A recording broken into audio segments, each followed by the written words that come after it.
Assalamualaikum warahmatullahi wabarakatuh. Selamat pagi. Halo semuanya, kenalin nama saya Sudirman. Saya pengajar MPLB atau bisa disebut dengan manajemen perkantoran dan layanan bisnis. Nah, pada video kali ini kita akan belajar tentang salah satu materi dari MPLB. Nah, teman-teman semua, pernah nggak sih kalian berpikir, kok bisa kita beli makan? Kok bisa sih kita bisa scroll TikTok, kemudian bisa check out, kok bisa gitu? Nah, secara langsung sebetulnya kita sudah melakukan yang namanya kegiatan ekonomi. Nah, kebetulan nih, hari ini kita akan belajar materi tersebut. Tentunya, pasti kita akan pakai hal-hal yang relate dalam kehidupan kita, biar kalian semua mudah lebih memahami materi tersebut. Nah, sekarang kita sudah tadi nyinggung tentang kegiatan ekonomi. Nah, pertanyaannya sekarang, apa sih kegiatan ekonomi itu? Nah, teman-teman, kegiatan ekonomi itu merupakan kegiatan manusia dalam memenuhi kebutuhan sehari-hari. Contohnya, kalian makan di saat lapar, kemudian saat pengen nge-mall mungkin, atau saat lagi healing. Nah, itu semua disebut dengan kegiatan ekonomi.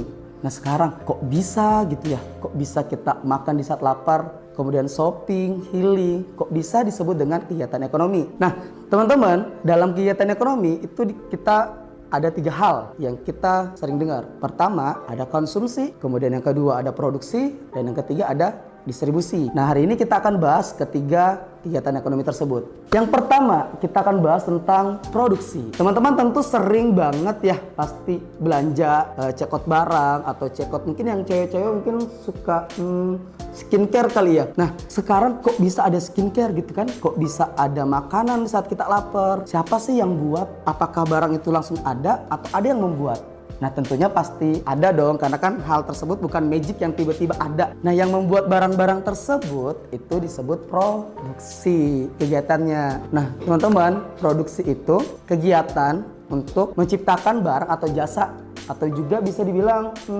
menambah nilai guna suatu barang atau jasa. Contoh nih, kayu misalkan. Kita ambil kayu di hutan, secara legal tentunya ya. Kemudian kayu tersebut kita olah menjadi sebuah kursi, sebuah meja. Nah, proses olahan tersebut itu disebut dengan produksi. Dan yang melakukan kegiatan itu disebut dengan produsen. Nah, sampai di sini kira-kira sudah paham tentang produksi dan pelakunya produsen? Semoga paham ya. Nah, selanjutnya kita masuk ke kegiatan ekonomi yang kedua, yaitu konsumsi. Teman-teman pasti sering banget ya dengar kata konsumsi. Pasti di pikiran teman-teman adalah, oh, makanan pasti, oh, saatnya makan nih. Nah, itu relate banget dengan konsumsi itu sendiri. Kalau produksi tadi menghasilkan suatu barang atau jasa, kalau konsumsi kebalikannya. Kalau misalkan menghasilkan, berarti konsumsi adalah menggunakan. Contoh, tadi kita lapar, maka kita makan. Kita haus, maka kita minum. Nah, kegiatan itu disebut dengan konsumsi. Teman-teman pasti ingat nggak sih tadi, kalau kegiatannya produksi, pelakunya pasti produsen. Kalau konsumsi kira-kira apa nih? Nah, kalau konsumsi pasti konsumen. Teman-teman pernah nggak sih mikir gimana sih barang itu bisa sampai dari pabrik sampai ke tangan kita? Gimana sih baju yang kita pengen pakai, baju trending, baju yang lagi viral, atau mungkin barang-barang makanan yang lagi kita pengen, itu kok bisa nyampe ke kita? Apakah langsung tiba-tiba datang ataukah ada yang mengantar ke kita?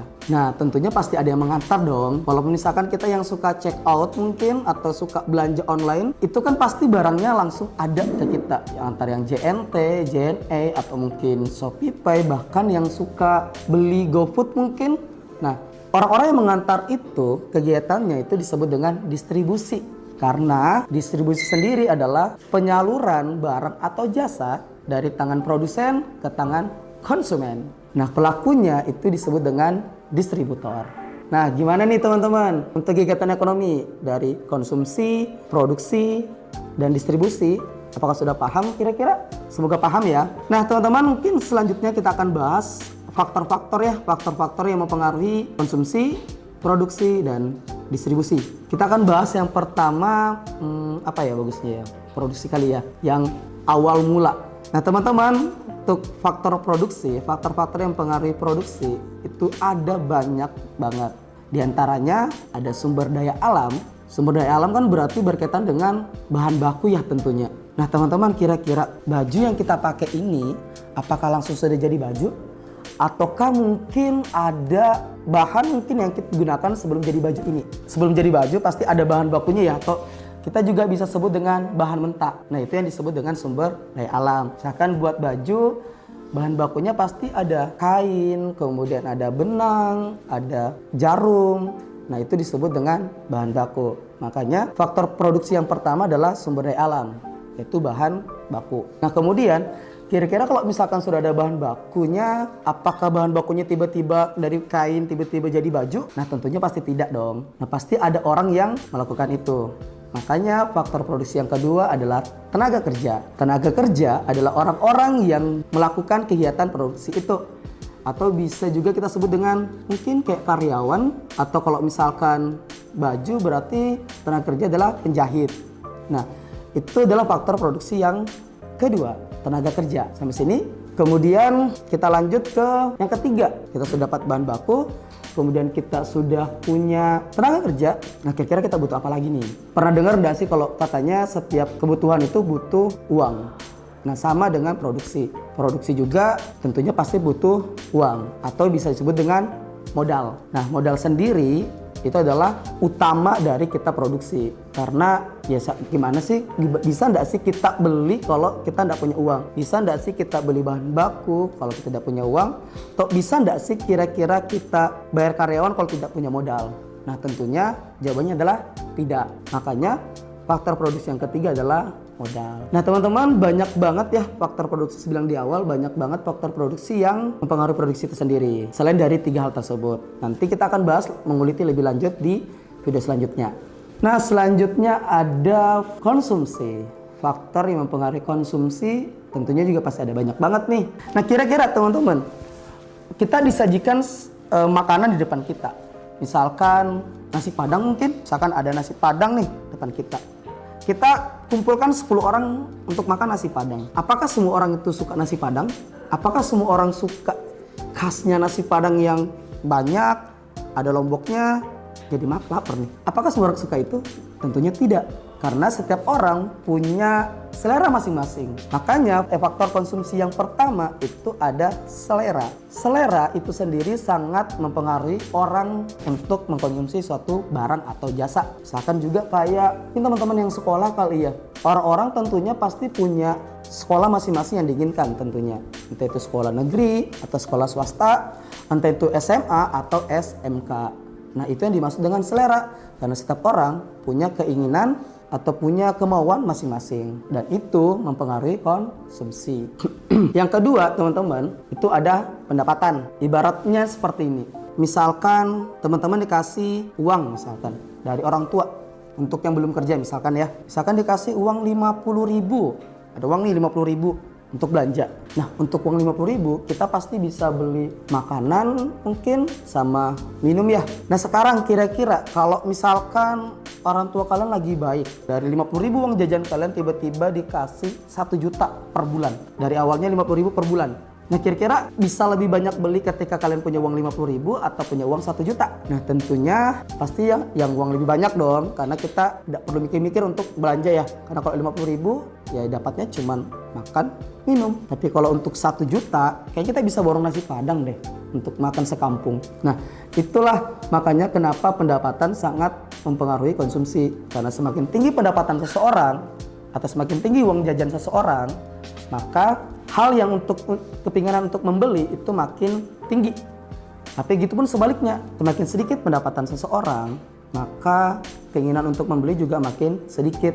Karena ya apa yang bisa dibelanjakan kalau kita tidak punya uang. Nah, faktor konsumsi yang ketiga itu ada jumlah penduduk. Contoh misalkan di Samarinda sendiri. Samarinda sendiri kan salah satu kota yang padat penduduk. Coba kita bandingkan dengan NTT misalkan. Antara Samarinda sama NTT itu pasti memiliki jumlah penduduk yang berbeda. Nah, semakin banyak jumlah penduduk, otomatis makin banyak orang di daerah tersebut untuk belanja. Begitu sebaliknya, semakin sedikit penduduknya, otomatis semakin sedikit juga orang yang akan belanja. Contoh simpelnya gini, ibarat kita di dalam kelas. Di dalam kelas ada kelas A dan ada kelas B. Kelas A berisi 10 orang misalkan, dan kelas B itu berisi 50 orang. Ketika kita menjual suatu barang, kira-kira peluang banyak laris di kelas A yang lebih sedikit atau di kelas B yang lebih banyak? Nah, tentunya pasti peluang kita untuk menjual lebih banyak ada di kelas B. Karena jumlah siswanya jauh lebih banyak. Peluang kita untuk menjual juga jauh lebih banyak. Nah, itulah kenapa jumlah penduduk atau jumlah seseorang itu mempengaruhi konsumsi. Nah, sampai sini kira-kira paham ya tentang faktor-faktor yang mempengaruhi produksi dan konsumsi. Selanjutnya yang terakhir nih, ada faktor yang mempengaruhi distribusi. Nah, distribusi kan teman-teman pasti sudah tahu ya. Yang tadi kita bahas bahwa distribusi adalah penyaluran dari tangan produsen ke tangan konsumen.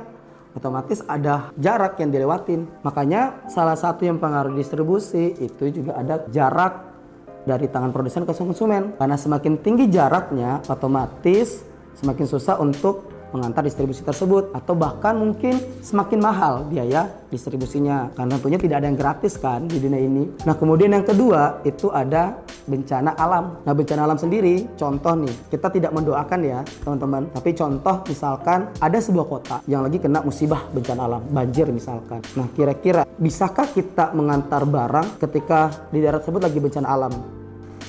Nah, tentunya pasti susah banget, bahkan mungkin tidak bisa karena jalurnya untuk ngantar di kota tersebut itu tidak bisa atau terpotong misalkan. Makanya bencana alam juga salah satu yang mempengaruhi distribusi. Nah, sampai sini kira-kira ada yang mau tanyakan teman-teman? Nah, kalau misalkan ada yang mau tanyakan mungkin bisa ya komen di bawah. Mungkin teman-teman untuk pertemuan kita kali ini untuk pembahasan kegiatan ekonomi kita cukupkan sampai di sini. Semoga apa yang kita bahas hari ini bisa menambah wawasan kalian dan bisa sedikit mengetahui tentang kegiatan ekonomi. Sampai jumpa di pertemuan selanjutnya. Bye-bye.